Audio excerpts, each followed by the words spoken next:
अभी बेटा हम लोग जो है पिछला वीडियो भी हम लोग का प्रोजेक्टाइल मोशन का चल रहा था, है ना।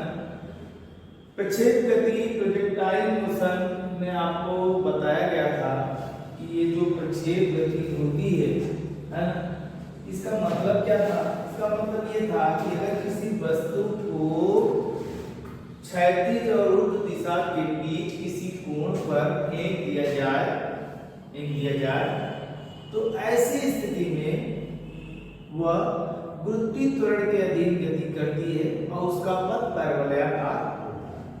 और जब उसका पथ पैरेललाकार होता है ये, तो आपने देखा था कि ये u था और ये उसकी मैक्सिमम हाइट h थी। यहाँ पे जो u का जो कंपोनेंट होता था वो आपका u cos थीटा होता था, और इधर जो है uy u sin थीटा होता है ना। ये जितनी हाइट कवर कर रही है तो यहाँ से यहाँ तक जाने में t सेकंड लगेगा, तो वापस आने में भी t सेकंड का ही समय होगा। और एक बात कहा था, मैक्सिमम हाइट पर जो है ux होगा और ये uy, तो मैक्सिमम हाइट पर uy जो है वो क्या होगा 0, लेकिन ux 0 नहीं होगा, है ना। ux 0 नहीं होगा बेटा, बस uy 0 यानी ऊर्ध्व घटक 0 होगा, ux 0 नहीं।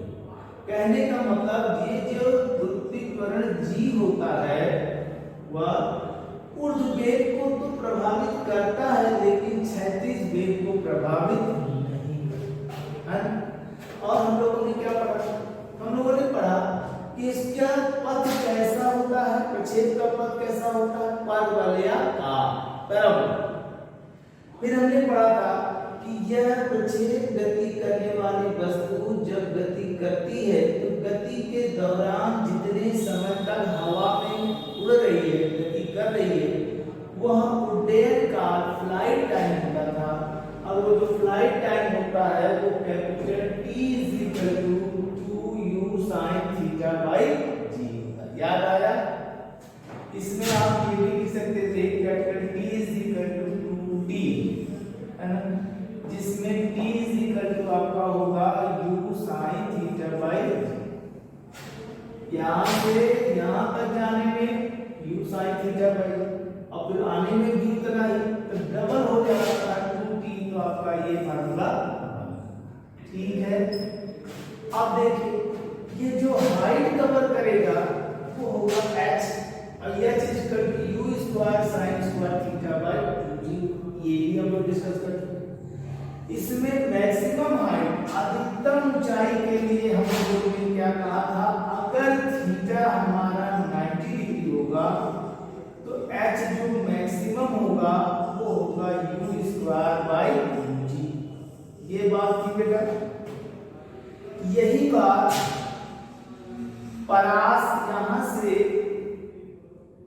इस डायरेक्शन में जो रेंज है r, उसकी बात हुई थी, तो r = ux × t होता है, ux × t, जिसमें r ux का मतलब u cos थीटा और t का मतलब होता था 2u sin थीटा बाई, है ना। और जब हम लोग इसको सॉल्व किए थे तो हम लोगों को क्या मिला था, r याद है, तो u × u स्क्वायर और u sin theta cos theta sin 2 theta, यानी तब हमको मिला था r = u² sin 2 theta by g मिला था, है ना। और क्या मिला था, अगर थीटा जो है 45 डिग्री हो तो r हमारा मैक्सिमम होता था, और वो मैक्सिमम होगा कितना, u² g। फिर हम लोगों ने रिलेशन देखा था मैक्सिमम हाइट और मैक्सिमम रेंज के बीच क्या अनुपात होगा। तो देखिए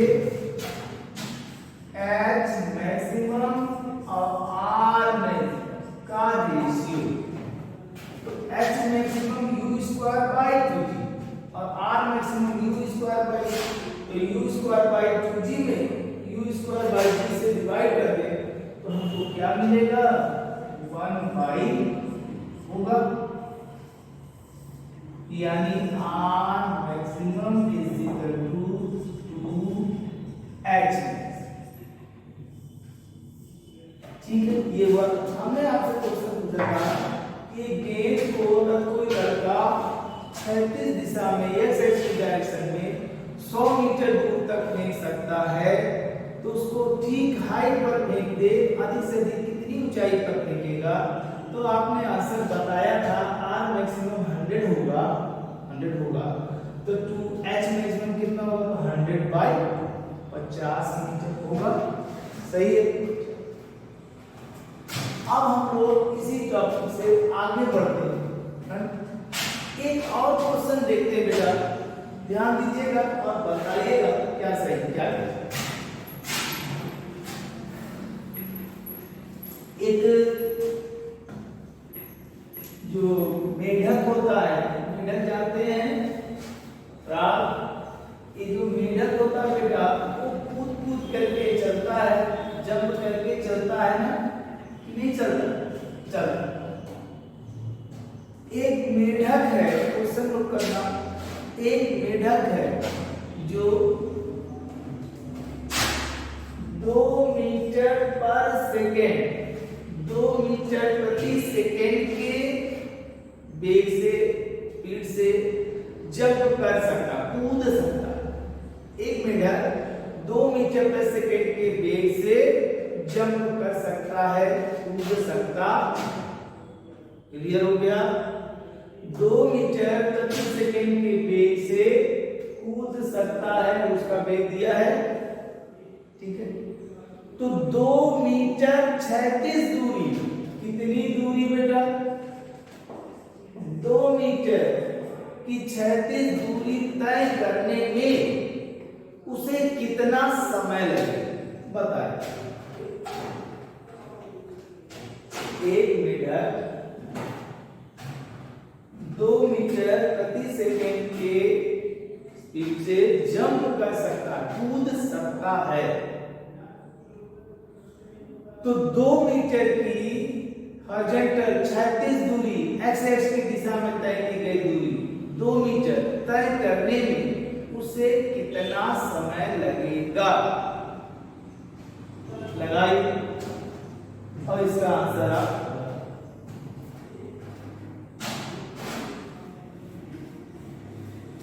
आया, आ जाना चाहिए। तो अगला सिंपल क्वेश्चन है, हम लोग जानते हैं 4 बराबर होता है दूरी बटे समय।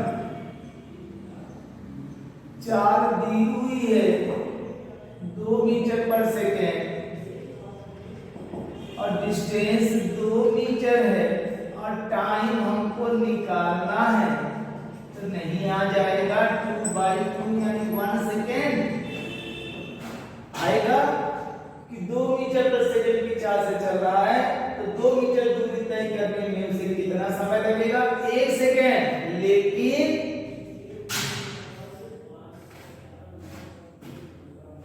ये गलत है। इससे सुनो, एक बंदर, एक मेढक 2 मीटर पर सेकेंड के वेग से जंप कर सकता है, अधिकतम 2 मीटर पर सेकेंड के वेग से कूद सकता है। हो गया? तो 2 मीटर 36 दूरी तय करने में उसे कितना समय लगेगा? ये क्वेश्चन बेटा आपके एग्जाम में आया हुआ। ठीक है, तो तुम्हें ये पहले डिसाइड करना था कि जिस गति की बात हो रही है मोशन की, वो स्ट्रेट लाइन मोशन है या प्रोजेक्टाइल मोशन, सर्कुलर मोशन, क्या है पता है? बिना सोचे समझे अगर आप क्वेश्चन को टच करोगे तो यही हाल हो जाएगा। अब बताओ, अगर वो स्ट्रेट लाइन मोशन होता, सरल रेखा में होता, तब तो 1 सेकेंड सही आता। लेकिन जो मेढक है वो चलता नहीं, वो यूं जंप करता है। यूं जंप करने का मतलब वो कौन सा मोशन है? प्रोजेक्टाइल मोशन, वो प्रक्षेप गति है। और जब प्रोजेक्टाइल मोशन का केस आए तो आप अपने दिमाग में एक फिगर जरूर बना लें और उसको बनाते ही आपका क्वेश्चन जरूर सॉल्व हो जाएगा। देखिए ये है और ये आपका प्रोजेक्टाइल, ये हो गया 2 मीटर पर सेकंड की स्पीड हो गई। अब कहा हमने कि वो कूद सकता है मतलब अगर कोई प्रयास करता है तो पूरा प्रयास करेगा कि आधा अधूरा। आप एग्जाम देने जा रहे हो बेटा, एनडीए एयरफोर्स नेवी की तैयारी कर रहे हैं, तो अगर आपको मौका मिला, अगर आप इसमें एग्जाम में इसमें डिफेंस में शामिल होना चाहते हो तो आप क्या करोगे? अपनी पूरी कोशिश करोगे, अपनी पूरी क्षमता लगा दोगे कि उसमें बाकी रखोगे कि चलो नहीं इस बार तो अभी ऐसा। आप जब इसकी तैयारी कर रहे हो तो आप क्या करोगे? अपनी पूरी क्षमता लगा दोगे और उसके बाद आपका सिलेक्शन हो ना हो वो अलग बात, लेकिन आप कहें आप पूरा तो प्रयास करोगे, मैक्सिमम प्रयास करोगे कि नहीं। अब देखो एक मेढक 2 मीटर पर सेकंड के वेग से कूद सकता तो मैक्सिमम में जा सकता है, तो ये उसका मैक्सिमम क्या हुआ? रेंज। और आप जानते हो मैक्सिमम रेंज कितने डिग्री पर होता है? आर मैक्सिमम जो होता है वो u स्क्वायर बाई जी होगा और कितने डिग्री पर होता है? 45 डिग्री पर होता है कि नहीं बेटा? होगा। इसका मतलब है कि ये आपका कितना डिग्री का एंगल हुआ? ये आपका हुआ 40। अब इसके दो कंपोनेंट ये होगा ux is equal to u और cos 45 और इधर होगा uy is equal to u और sin 45। अब बताओ क्या कह रहा है? कितनी मीटर दूरी? 2 मीटर। इधर 2 ही मीटर चलना है, 2 मीटर चलना है, तो इसके लिए ये स्पीड होगा या ये? अगर हाइट कवर करती तो ui होगा और 36 दूरी इधर कवर कर रहा है तो ये होगा, तो स्पीड ये हुआ और डिस्टेंस है ना। तो मेढक की जो चाल होगी वो ux is equal to u cos 45 होगा, यानी u की वैल्यू कितना है? 2 cos 45 u, और जो डिस्टेंस है वो 2 मीटर होगा। अब टाइम क्या होगा? तो टाइम होता है, समय होता है, वो क्या होता है? दूरी बटे में 4, डिस्टेंस अपन हो गया। तो t is equal to distance आपका 2 मीटर और स्पीड आपकी है s बाई ux, ये आपका 2 मीटर है और स्पीड आपकी 2 cos 45 है, इतना मीटर पर सेकंड। तो देखिए 2 से 2 कैंसिल हो जाएगा, तो समय होगा 1 बाई cos 45, यानी cos 45 का मतलब 1 बाई √2, यानी √2, यानी जो टाइम आएगा बेटा √2 यानी 1.414 सेकेंड, यानी 2 मीटर की डिस्टेंस कवर करने में उसे 1.414 सेकेंड का समय लगेगा। क्लियर हो रहा है? तो जब भी आप प्रोजेक्टाइल मोशन का क्वेश्चन अगर आप बुद्धि देखेंगे तो आप इतना जरूर याद रखिएगा कि पहले का तो वो स्ट्रेट लाइन मोशन है या प्रोजेक्टाइल मोशन। अगर प्रोजेक्टाइल मोशन है तो ऐसे में हम लोग क्या करेंगे? एक फिगर ड्रा कर लेंगे और उसके बाद हॉरिजॉन्टल, वर्टिकल कंडीशन सब ध्यान देते हुए फिर हम लोग आगे बढ़ेंगे। क्लियर है? आगे एक इस टाइप का क्वेश्चन पूछा जाता है बेटा कि अगर 0 से 90 डिग्री के बीच में किसी वस्तु को फेंका जाए तो किसी कोण पर, किस कोण पर कितना रेंज होगा, कितनी हाइट होगा, है ना? कितना रेंज होगा, कितनी हाइट होगी, इसके बारे में एक क्वेश्चन है कि तो करिएगा। एक लड़का है जो किसी बॉल को, एक लड़का जो किसी गेंद को किसी स्पीड से 30 डिग्री कोण पर फेंकता है, 30 डिग्री के कोण पर फेंक देता है किसी भी स्पीड से। फिर वही लड़का उसी बॉल को फिर 60 डिग्री कोण पर सेम वेलोसिटी से, सेम स्पीड से फेंक देता है। तो इन दोनों कंडीशन में रेंज का रेशियो क्या होगा, परास का अनुपात क्या होगा, उनके द्वारा दोनों कंडीशन में तय किए गए रेंज, परास का मान बताना, अनुपात बताना, रेशियो बताना है, चाहे वैल्यू बताना है। तो आप उसको कोशिश करें और देखा जाए।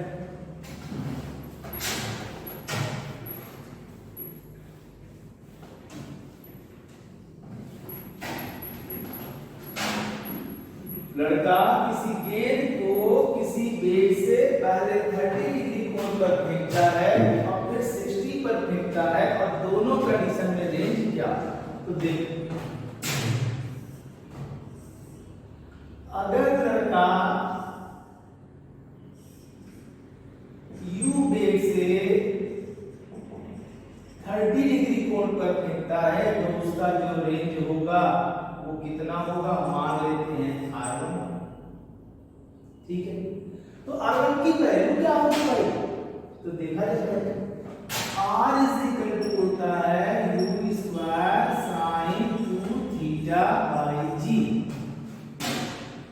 U square sign 2 theta by G हो गया। अभी तो इसको हम 1 मान रहे हैं, ये तो फॉर्मूला है, R1 हम 1 मान रहे हैं पहली स्थिति में, तो R1 ले लीजिए, और U स्क्वायर और साइन 2 into 30 बाई G, यानी R1 is equal to U square sine 60 degree by G।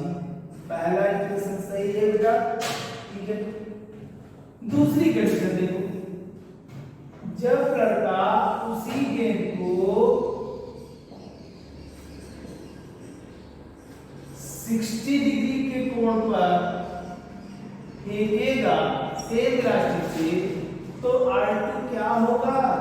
तो U स्क्वायर साइन 2 थीटा, तो 2 into 60 अब बाई G, यानी R2 is equal to U square sine 120 अब बाई G। यहाँ हो रहा है U square sine 60 by G, और यहाँ हो रहा है U square sine 120 by G। हो गया, ठीक है। अब हम लोग क्या करेंगे, अगर 30 डिग्री पर फेंक रहा है तो R1 ये होगा, और 60 डिग्री पर फेंक रहा है तो ये होगा। अब दोनों की वैल्यू हम लोग क्या करें, निकाल लिए। तो अंका रेशियो अगर पूछेगा तो आपको क्या मिलेगा, R1 अपॉन R2 मिल जाएगा, नहीं मिलेगा?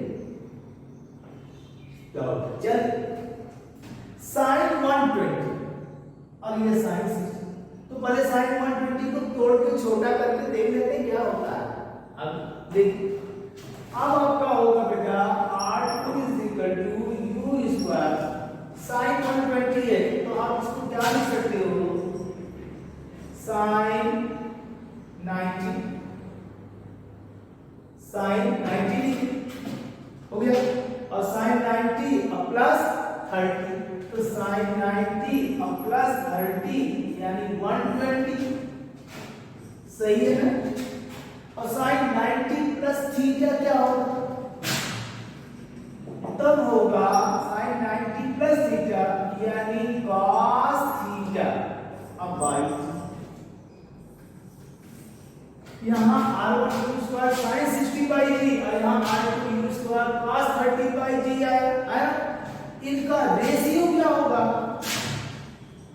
तो r1 by r2 r1 upon r2 तो u square by G cancel हो जाएगा। तो sin 60 बाई cos जानते हो ना साइन और कॉस का क्या होता है? साइन और कॉस में उल्टा चलता है।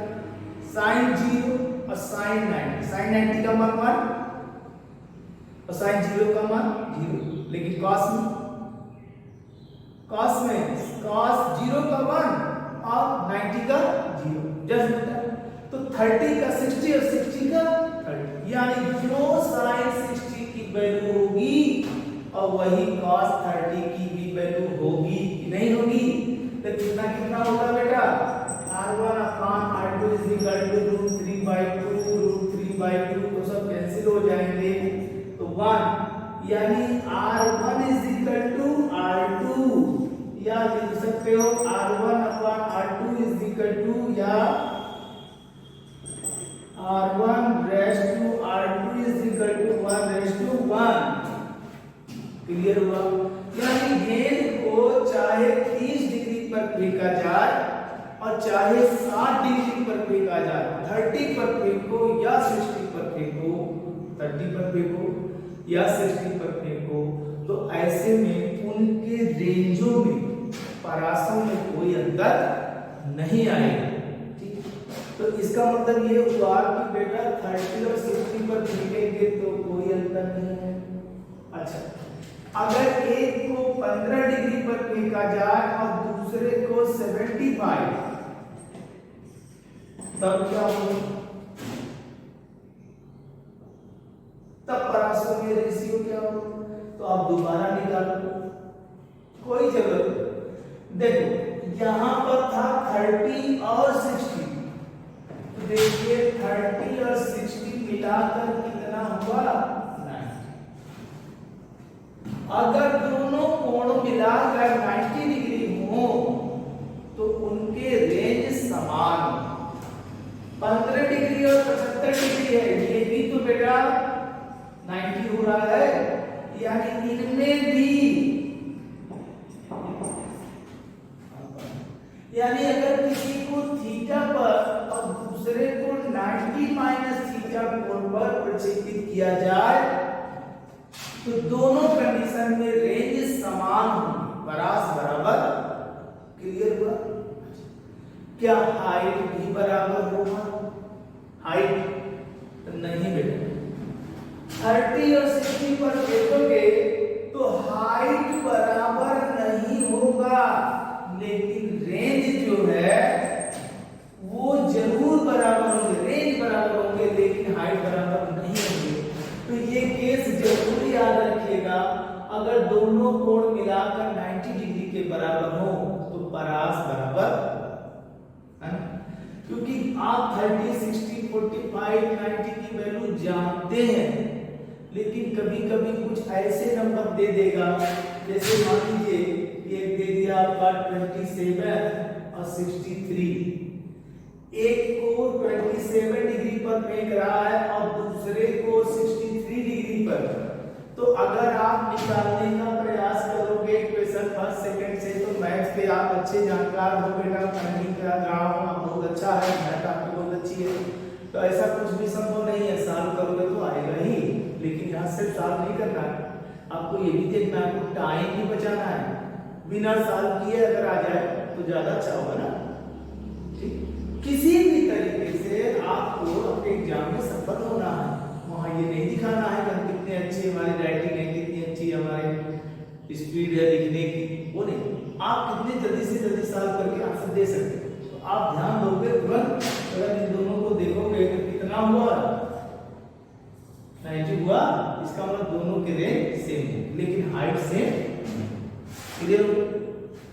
अगर कह दिया हाइट और रेंज सेम होना है तो तब क्या करेंगे? दो समीकरण बनाएंगे, एक रेंज का और एक हाइट का। आप दोनों इक्वेशन को सॉल्व करके h और r की वैल्यू जो भी होगा उसको हम लोग निकाल सकते। ठीक है।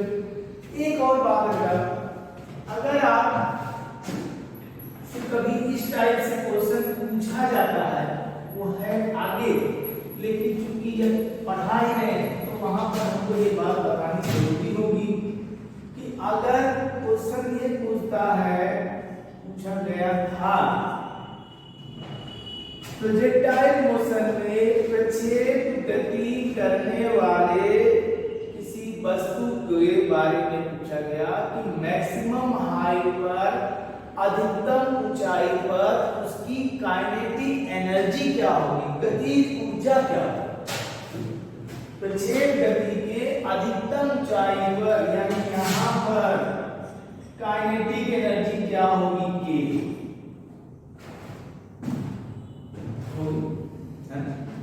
तो बहुत सारी चीजें हैं। लोग ये कहते हैं कि भाई ऑप्शन दिया रहेगा तो उसमें बहुत सारी चीजें दिया था, है कि मैक्सिमम हाइट पर काइनेटिक एनर्जी शून्य होती है, ये लिखा था ऑप्शन। तो शून्य होती है तो क्या ये सही है? प्रक्षेप गति की अधिकतम ऊंचाई पर गतिज ऊर्जा शून्य होगी, तो सही है? आप दिमाग लगाइए और सोचिए तो पता चलेगा नहीं भाई, अभी तो सर ने बताया था कि स्ट्रेट लाइन मोशन में एक सरल रेखीय गति में अधिकतम ऊंचाई पर जा करके उसकी वेलोसिटी वेग 0 हो जाता था, और जब वेलोसिटी 0 होगी तो काइनेटिक एनर्जी 0 होगी। लेकिन किसमें? स्ट्रेट लाइन, सरल रेखा। प्रोजेक्टाइल मोशन में मैंने क्या बताया था कि दो कंपोनेंट होंगे, ये u x और ये u y। तो मैक्सिमम हाइट पर u x is not equal to 0 होगा, बस यहाँ u y is equal to 0। तो वर्टिकल कंडीशन में तो काइनेटिक एनर्जी 0 होगी, वर्टिकल तो जा नहीं रही, बॉल तो आगे चली जाएगी, तो बॉल इस डायरेक्शन में जा रही है, उसकी गतिज ऊर्जा शून्य नहीं होगी, उसकी काइनेटिक एनर्जी होगी, और कितनी होगी? तो k is equal to half m, और u कौन सा? ux, तो ux का स्क्वायर होगा, यानी k is equal to half m, और ux मतलब क्या होता है बेटा?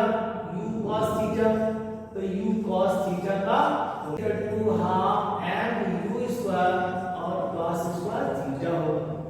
अगर हाफ m u स्क्वायर